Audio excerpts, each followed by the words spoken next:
Republican Congressman Thomas Massie was elected to represent Kentucky's 4th District in 2012 after serving as Lewis County Judge Executive. He's been reelected to the office ever since, and he's earned a reputation for voting his mind, even when that goes against the rest of his party or the commander-in-chief. Now President Trump is throwing his political weight behind challenger Ed Gallrein to try to defeat Congressman Massie in the Republican primary on May 19th. This is Cincinnati Edition on WVXU. I'm Lucy May. Congressman Massie joins me in this recorded interview to talk about the race and why he's seeking re-election. Thanks for being here. Thanks for having me here, Lucy. A note, Cincinnati Edition invited Ed Gallrein to talk with us, but his campaign did not respond to our invitation. So, Congressman Massie, you have served Congress for more than a decade. You've been reelected 7 times. You're very well known in the Commonwealth, but what's less well known about you? Oh, I try to play a banjo now and then. I grow 15 varieties of peaches on my farm so that I can have a ripe peach from June to September. Each tree gets ripe on a different week. I raise Wagyu cattle crossed with Angus. I call them Wangus cattle. They're delicious. Should I keep going? I think that's a pretty good list. Yeah. Well, I think the other thing people maybe have forgotten but might have known, I went to MIT. I grew up in the foothills of Appalachia where I live now, but I went to this school that I had never even visited. And my first day there, a car honked at me, and I waved back at it because I thought they knew me. This was in Cambridge, Massachusetts, so I had culture shock. But I thrived in that environment. It was a meritocracy. Nobody cared about what your ethnicity was or your race. It was all about the curve. Everything was graded on the curve, so you learned to respect people for who they were, not where they came from. Unlike the school down the road, Harvard, where most of the kids there, their parents had been there. My mom was a nurse and my dad was a beer distributor, and they had never visited MIT either. So that's a little bit about my background. I have found it's difficult to apply engineering skills to Congress, but I did find one way that I could do it. I built a debt badge that I wear. It's a digital display, no bigger than a name tag, that has the debt, the national debt, constantly updated with a little LED display. And I was hoping to induce some anxiety among my colleagues who don't seem to be concerned about the debt by wearing this debt badge and having the last 5 digits spin so fast that you can't see them. They're just a blur. But it's not worked as well as I thought. Some of my colleagues think it's a step counter, but I try to tell them I can't go 85,000 steps a second, which is how much the debt's going up. That'd be pretty fast. And you're wearing that badge right now. I'm wearing it now. I don't leave home without it. Yeah. So what are your priorities if you are reelected? The same priorities that I had 12 years ago. That is to defend the Constitution. We swear an oath to that. You know, most Republicans are big fans of the Second Amendment, but I'm also, and I am too, I'm chair of the Second Amendment caucus. I'm now the co-chair with Lauren Boebert from Colorado. So that's a high priority for me, but I care about all the Constitution. So I'm a big fan of freedom of speech. I think you should be able to say things that are even hateful. I don't think that we should try to regulate speech, whether it's on the internet or on campuses. I'm a big fan of the Fourth Amendment. That's put me at odds with a lot of people in Washington, D.C. recently. The Fourth Amendment's your right to privacy. And it says that you got to have a warrant and probable cause if you want to search somebody's possessions. Yet the U.S. government is doing that with a program called Foreign Intelligence Surveillance Act. And so I recently stood up, objected to the reauthorization of it, and said we need to put warrants in here. And so we had a debate. I didn't win the day, but they didn't win the day either. It was merely a 45-day extension. And so we'll continue that debate after that. And then I care about, like I said, all of the rights. As far as exact policies, transportation and infrastructure is important to me. That's why I've been on that committee since the day I got to Congress, because we have obviously several bridges in the district. We have 3 interstates, I-71, I-75, I-64, and I do believe there's a federal nexus for infrastructure. I complain that our U.S. government's involved in a lot of things that shouldn't be, but transportation is one of the areas where I am active and think the government has a role. I've supported our CVG airport. I know we're in Ohio today, so maybe I'll reiterate or remind you that we have the airport in Kentucky, even if it's called the Cincinnati Airport. It's very important to our district, not just for passenger travel, but it's a big cargo hub for DHL, for Amazon. Amazon lands and takes off 100 planes a day there, and DHL is similar. You had disagreements with President Trump in his first term, but he did not back a challenger against you back then. Why do you think he did this time? By the way, he did. The disagreement we had was on the COVID stimulus package. He called me a third-rate grandstander because I said, this is the biggest spending bill in history and we should vote on it. And I did require Congress to assemble and vote on that bill.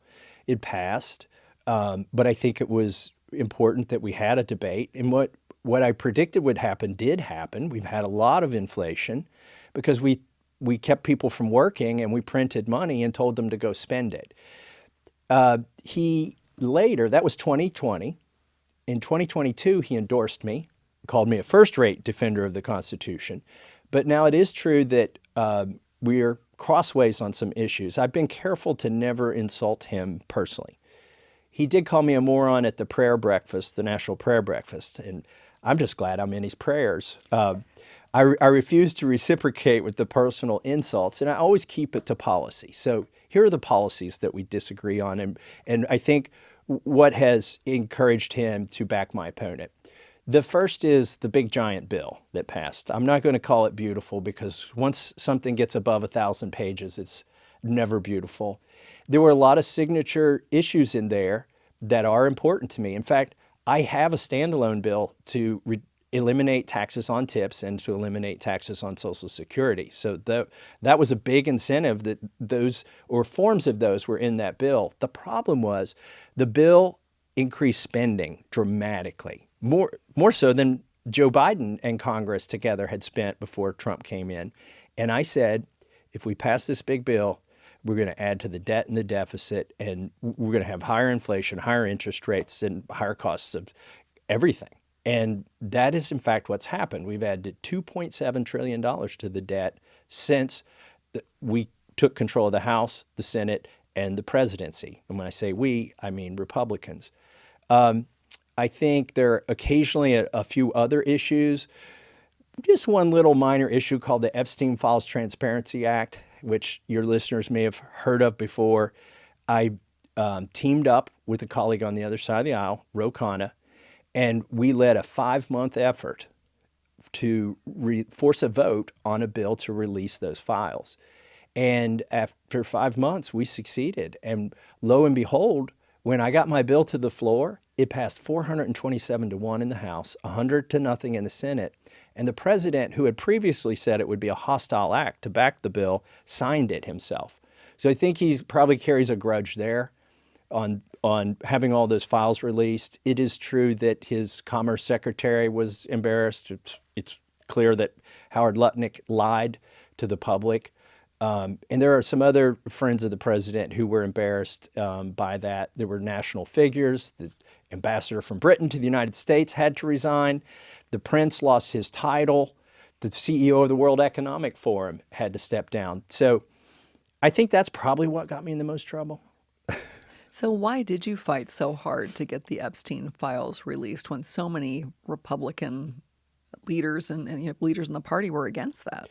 Well, what's interesting is so many Republican leaders in the party were for it until we got the White House. You can go back and find J.D. Vance, you can find Kash Patel, you can find the president himself, his own children, talking about how we would release these files when he came into the White House. And what happened was kind of a placebo.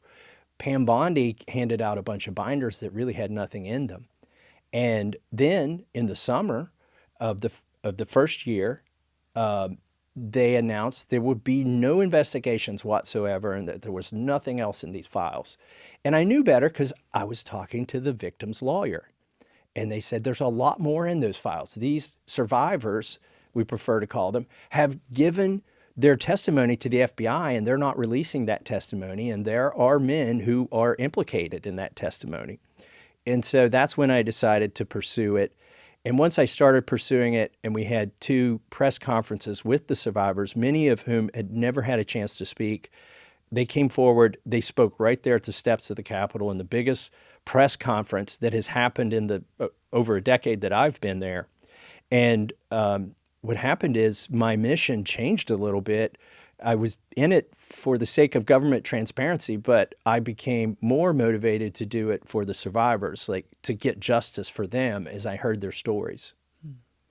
Well, I want to come back to the legislation that at least the president calls the One Big Beautiful Bill. I know you don't call it that, but an earlier version of that bill would have overridden local zoning decisions on data centers. What oversight do you think Kentucky state lawmakers should have over data centers? So the first version of the big bill had a provision that would let data centers ignore state laws.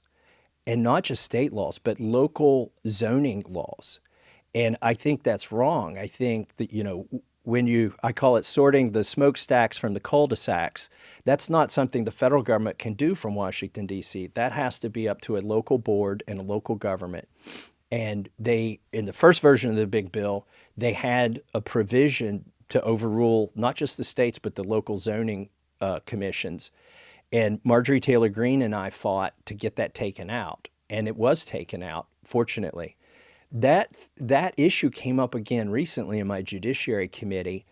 We were marking up 8 bills one day in a work session, and I noticed number 6 on the list was to exempt data centers from 8 different environmental laws that they couldn't be sued if they didn't have the permits. And even though some of those environmental laws may be onerous, I don't know why you would give an exemption to data centers, but not to the farmers or not to the other industries that could exist. And so I said, this is wrong to give a special privilege to an immunity to data centers. So I tweeted about it. I really, right there in real time, blew the whistle, and they decided to take it off of the schedule that day, and it's not come up since. So when people call me an obstructionist, I didn't obstruct the big, beautiful bill. We made it better by being transparent. And I have obstructed things like special privileges and immunities for data centers. And most recently in the Farm Bill, they had a provision that was going to give special privileges and immunities. I call it a get out of court free card to Monsanto Bayer, which makes glyphosate. But in order to not look like they were doing something for one company, they said, we'll give every pesticide immunity from all state laws, labeling laws. And that was in the Farm Bill. So myself and some other colleagues worked hard. We drafted amendments. We got one of them made in order. It forced it to a vote on the floor of the House and took that special provision, it was cronyism really, that would have been extended to pesticide manufacturers at the expense of state laws. We got that removed from the Farm Bill. Again, you could call me an obstructionist, but the Farm Bill passed. I actually would argue that I made the Farm Bill better in the process of that. And I did vote for the Farm Bill because it has one of my pieces, my signature piece of legislation in it, which is a bill to make it easier for farmers to use a local processor and sell their beef, pork, and lamb directly to consumers. Another issue you've consistently been talking about. You've spoken out against U.S. military strikes in Iran during President Trump's second term. Explain your position on that. Well, the Constitution is clear that if we're going to have a war, particularly a protracted war that lasts, and this is in law, if it lasts more than 90 days, certainly, but even a short war requires congressional authorization. Congress should meet. We should debate. We should debate things like, what are the objectives? What's the funding going to be? What are the rules of engagement? Because I think our soldiers and our naval, men, seamen, and the Air Force, those folks deserve a clear mission with the tools they need to get the job done and objectives so that when they get done, they get to come back home. And what happens when you kind of do an ad hoc wading into a war where the objectives aren't clear, you don't have a line in the sand, and it's hard, and you get drawn into it like we are right now. And this is unfortunately causing the price of gasoline and diesel to be very high in Kentucky. It's also causing the price of fertilizer to be high. And these temporary disruptions have long tails, because right now is when farmers decide how much fertilizer to put on and whether they're going to grow corn, which takes a lot of fertilizer, or whether they're going to grow soybeans. And it takes a while to grow that stuff. Myself, I'm a farmer. I don't do corn and soybeans, but I have hay. And you have to decide in the spring, how much fertilizer am I going to put on? And sometimes you cut corners and you say, it's high this year, so I'll just try to coast off the fertilizer from last year. And I'm afraid there'll be a lot of farms that do that, and there'll be less hay produced this year. It's going to raise the price of virtually everything going forward. Why do you think more members of Congress aren't insisting on exercising that authority? I have noticed in the time that I've been in Congress, it becomes a partisan issue. Now, if this were Joe Biden's war, the Democrats would probably be for it and the Republicans would be against it. But because it's Donald Trump's war, most of the Republicans are for it, and most of the Democrats are against it. You do have some people who aren't partisans. I fondly call them ideologues. So there are a few ideologues on the left side of the aisle and a few on the right side of the aisle. I know that's supposed to be a pejorative, but I seek out ideologues on both sides of the aisle because I know at any given moment they may break with their party if the party has betrayed the ideas that they campaigned on. And so you do have some partisans. Most of the folks are partisan, but there are a few ideologues that, like, for instance, Ro Khanna worked with me to try to, when Joe Biden was president and there were basically acts of war happening in Yemen, we drafted these same types of proposals and had votes on them. And it's hard to get your party to stick to its guns. That would be my case for why people should vote for me. Like, I haven't betrayed the party. I vote with the party 90% of the time, but in the 10% of the time, they've done a 180. For instance, search warrants on FISA. This is the Foreign Intelligence Surveillance Act that was used to spy on members of Congress. It's been used to spy on the general public. The FBI agents have even used this program in conjunction with the dating apps to check out people they see in the dating app. They run them through this database without a warrant. And there was a promise that we would require a warrant when this program expired and needed renewal. And the Republicans have abandoned that promise right now, but we'll see. I want to ask you more about the campaign that you're dealing with right now. An attack ad airing currently says you voted against finishing President Trump's border wall and that you're essentially soft on immigration enforcement policies. Will you address that for us? Sure. So if I could make one change about Congress, it wouldn't, there are some fundamental structural things you could change that would make it better. But the one, like time to read the bills and all that, the one thing that would make it better is if we had separate votes on separate topics. So because in my 12 to 14 years in Congress, I have voted against omnibus bills, which the omnibus bill is unfortunately the entire spending bill for the entire year. You can run virtually any ad you want against me. You could say, I didn't vote to pay the soldiers. I didn't vote to, vote for the wall. If there was wall funding in it, you could say that about all of these. But if you look at the instances where we've taken separate votes, I have voted to fund the wall on separate votes. I have voted for immigration reform, like our signature package that we can't get the Senate to bring up. I have voted for that. I have voted for the SAVE Act, which would require photo ID and proof that you're an American citizen before you could vote in a federal election. We're not telling you how you vote, who can vote in your HOA or your school board. We're just saying federal elections. When those are standalone issues, I vote for them. But when they throw all this stuff together, If my opponent had been in Congress and had voted for those omnibus bills, I could give you a litany of bad things that Republicans wouldn't approve of that he had voted for. You also faced criticism against for voting against the bill that funded the Brent Spence Bridge project, which was something that people have been fighting for and advocating for decades around here. Why did you vote against that?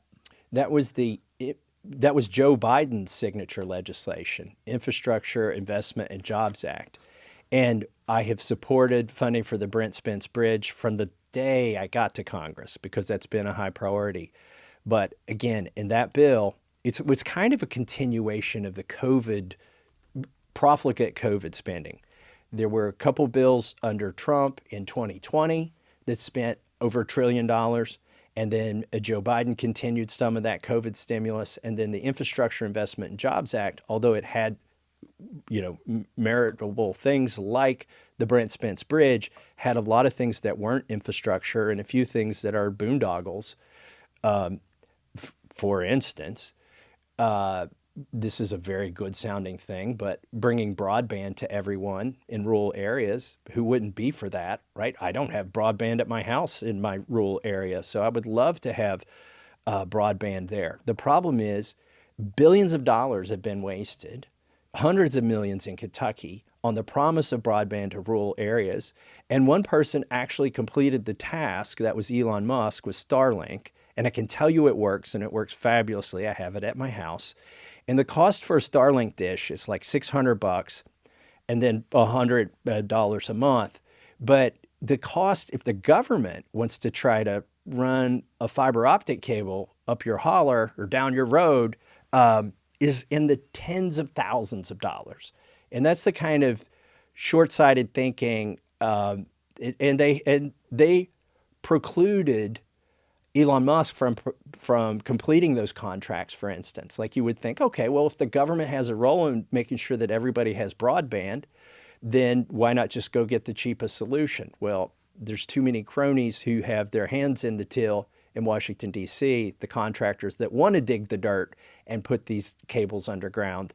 And so that's why you had things like that in there, and other things that don't even get close to reaching the definition of infrastructure. This has been a very expensive campaign so far. I think I saw that as of mid-April, more than $12.4 million in ads have been spent on the race. Big chunk of that are attack ads against you. Are you having to campaign and fundraise harder than ever for this election? So the bad thing about being the nail that sticks up is the force of the whole swamp has come down on me. And it's billionaires. It's not a grassroots funded thing. It's not like a bunch of MAGA, activists have said, I'm going to send $20 to this guy in Kentucky so he can beat Thomas Massie. It's predominantly 3 billionaires who are upset that I've never voted for foreign aid, particularly foreign aid to Israel. And they're also upset that I vote against the wars. And so these billionaires are funding a super PAC called MAGA Kentucky. They are not MAGA, and they have never been to Kentucky. They're hedge fund managers and gambling magnates. There will be $6 million spent this week on TV and radio and mail. So I apologize to the folks here in Cincinnati who have to watch the ads about this race in Kentucky. But some people ask me, well, surely, Congressman Massie, now you would be against Citizens United, which allows unlimited spending in super PACs. And it's a double-edged sword. Let me tell you why I'm not against it. There are reforms that I could go for. Let me give you a reform. Maybe what if you just said the only money you can spend in Kentucky in a race in Kentucky is from the people of Kentucky? I don't believe that would hinder your First Amendment. But the issue of the super PACs, what's happened is Fox News, which is sort of they've got a monopoly on the screens in a lot of Republican houses, particularly people between the ages of 65 and 75. For the last 18 months, they've not invited me on a single show. And why are they doing that? Because they're afraid if they give me a venue to speak that the White House will shut them out. And they want access more than anything. They need access in this Trump presidency, whether it's with cabinet secretaries to come on their shows, at the drop of a hat, or to get a special scoop on something. That's what Fox wants. And so to keep that special access, they have blacklisted me. So I can't get on TVs in the living rooms of the people that vote in this election unless I can buy TV ads. Otherwise, it'd be hard to get on Fox. I have to pay to be on Fox now with my ads. Other prominent Republicans who have disagreed with the president, I'm thinking about Marjorie Taylor Greene, they've decided to retire or not run again. Why are you so determined to stay? When you go up there and you pound your head against the wall for so long, it's easy to get discouraged, but I still have hope. Look, I got the Epstein files passed 6 months ago when people said it can never be done. I've got my Prime Act in the Farm Bill, and I've worked on that for 10 years. Next week, I'll have a piece of legislation on the floor that's almost certain to pass that will make it so that there are fewer false denials in the background check system to exercise your Second Amendment. So it's those kind of victories that keep me going. I think it's still possible. And I know I'm giving hope to people. They're hopeful that it's not just red team versus blue team in Washington, D.C. and a partisan exercise every day, that at least somebody will read the bill and make a decision based on what's best for their constituents, not what's best for their party. And so I am that person that is standing out. Like I said, the bad thing about being the tall nail is that every hammer is gunning for you. The good thing is a lot of people appreciate what I'm doing and they're backing me. So I still have hope, and I'm trying to give other people hope. Well, I've been talking with Congressman Thomas Massie, who has represented Kentucky's 4th District since 2012. Thanks so much for your time today, Congressman. Thanks, Lucy. Up next, analysis of the race. This is Cincinnati Edition.